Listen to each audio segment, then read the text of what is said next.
Vai tad tev žēl? Šādu jautājumu uzdev mūsu skatītājiem, kura īpašumā gāja svešinieki, lai lasītu vīngliemežus. Ko darat? Pazūdiet! Šāda visai dīvaina situācija ir vērojama ērgļos pie Jāņa. Sākumā viņš pat nesaprata, kāpēc sveši cilvēki staigā pa viņa teritoriju līdz brīdim, kad ieraudzīja viņa spaiņos gluži kā sēnes lasa vīngliemežus. Viņi nāca iepriekš pa pļavām, tajā pusē lasīja vīngliemežus. Un es brīdināju, ka tālāk ir privāti īpašums. Viņi teica iešot tikai pa lielo ceļu. Vai kā tika pār upīti, tā uzēja pa pļavā iekšā. Un pēc tam ābļu dārzu, un pēc tam uz pagalmu gāja.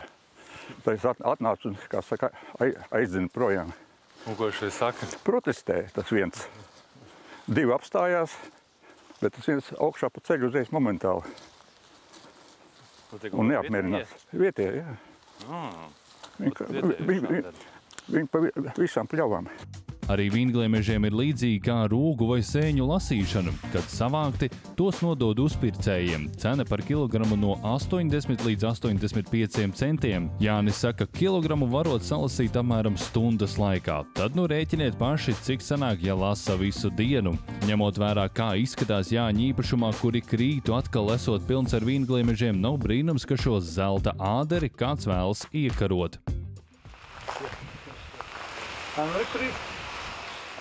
Jā.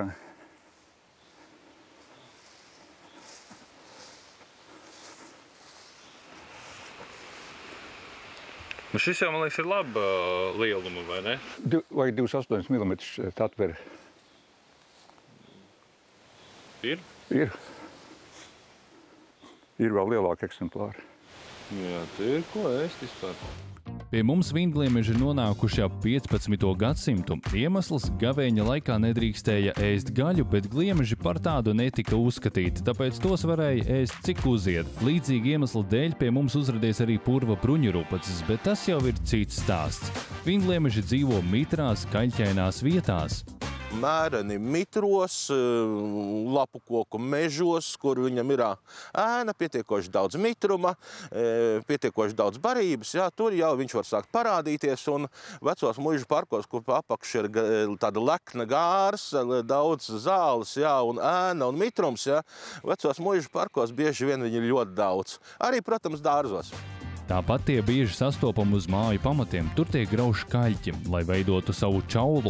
Tas parasti novērojams pavasarī. Latvijā liels vīngliemežu lasīšanas un audzēšanas bums bija 90. gadu beigās. Šobrīd to dara vien daži. Dabas aizsardzības pārvaldei gadu atļauju saņemšanai piesakās 1 vai 2 uzpirkšanas uzņēmumi. Apjoms, ko parasti prasa, ir 100 tonnas, bet no gada ir tā, ka salasa viens uzņēmums kādas 3 līdz 8 tonnas. Un par šo parku vīngliemežu iegūšanu ir arī saskaņā ar ministru kabineta noteikumiem valsts nodeva, tā kā vides resursu nodoklis, kas par 1 kilogramu ir 4 centi. Parka vīngliemezis ir īpaši aizsargājama suga, un tas nozīmē uzņēmumiem, kas tos uzpērk, ir jāsaņem atļauja. Savukārt parastiem lasītājiem šāda atļauja nav nepieciešama, un arī vides nodoklis nav jāmaksā. Kādu brīdi bijušas bažas, ka intensīva lasīšana varētu apdraudēt populāciju, taču šobrīd šādas problēmas nav. Protams, ja ilgstoši lasa vienā noteiktā vietā, populācija tur var samazināties, bet ne valsts mērogā. Jāsaka gan, ka vīngliemežu pagatavošana ir visai sarežģīta, taču rezultāts esot tā vērts. Viņus nomazgā, ieliek kādā vecā lielā emaljētā kastrolī ar miltiem, tā, lai viņi tos skrumšķina tos miltus, jā, tā teikt, lai viņi attīra savu gremošanas sistēmu. Patur, laikam, kādas 3 dienas, tur arī svarīgi, lai būtu arī mitrums. Tad viņus izņem laukā, vēlreiz nomazgā, tad atstāju, laikam, uz kādu dienu, 2, 3 badā. Tad ķeksē ārā, tad tas bēdīgākais ir, protams, ir tad, kad viņus ir, tā teikt, jānolikvidē, jā, kad ir vai viņus aplēj ar verdošu ūdeni, jā, tā teikt, viņus liek katlā un vāra. Par vārīšanas ilgumu tur ir dažādi, citi saka, ka ir jāvāra, kamēr beidz izdalīties gļotas un kamēr viņš ir tāds stingrāks, jā, citi saka, ka tikai kādas 3 minūtes ir jāvāra, jā, lai viņi nepaliktu pārāk sīksti. Un tad viņus ar dakšiņus ķeksē ārā no tām čaulām, noņem šo te pēdu, kas ir tā pārtikā lietojama.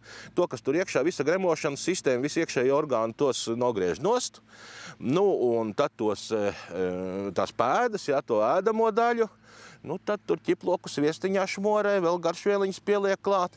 Ņemot vērā, ka līdz Līgo svētkiem nav palicis daudz, šī varētu būt iespēja pamēģināt ko jaunu līdzās tradicionālajam sieram galdā celt arī vīngliemežus. Tie esot gan barojoši, gan garšīgi. Savukārt tiem, kas bez uzaicinājuma ieiet svešā īpašumā, jāceras par personas miera traucēšanu iespējams saņemt administratīvo sodu, proti tikt sodītam par sīko huligānismu. Emīls Višķers, Valdis Lācis, 4. studija.